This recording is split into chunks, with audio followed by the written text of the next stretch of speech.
আসসালামু আলাইকুম ওরহমতুল্লাহি ওবারাকাতুহ। প্রিয় দিনদার মুসলমান ভাই ও বোনেরা, আজকের আলোচনা অসুস্থ ব্যক্তিকে দেখতে যাওয়া। অসুস্থ ব্যক্তি এর কপালে হাত বুলিয়ে এই দোয়াটি 7 বার অথবা 3 বার পড়বেন। ইনশাআল্লাহ তাকে আল্লাহ তাআলা রোগ মুক্ত করে দেবেন।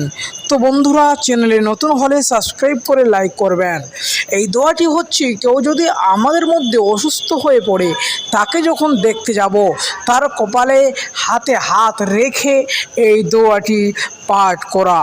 তো প্রিয় দর্শক, চলুন, দোয়াটি হলো লা বাসা তাহুরুন ইনশাআল্লাহ আসআলুল্লাহ আল আজিম রাব্বাল আরশিল আজিম আইয়াশফিআ। এই দোয়াটি আপনাকে অতি যত্ন সহকারে পড়তে হবে। বাংলা উচ্চারণ সহ দিয়ে দিয়েছি। লা বাসা তাহুরুন ইনশাআল্লাহ আসআলুল্লাহ আল আজিম রাব্বাল আরশিল আজিম আইয়াশফিআ 7 বার এই দোয়াটি আপনাকে পড়তে হবে। বিচলিত হওয়ার কোনো কারণ নেই, আপনি সুস্থ হয়ে যাবেন ইনশাআল্লাহ। এই রোগ বাহিক ও অভ্যন্তরীণ ও পবিত্রতা হতে পবিত্রতা সাধনকারী। এরপর 7 বার এই দোয়া পড়বে। আমি আরশে আজিমের মালিক মহান আল্লাহ তাআলার নিকটে আপনার সুস্থতার জন্য দোয়া করছি। এই দোয়াটি খুবই গুরুত্বপূর্ণ, খুবই মারাত্মক।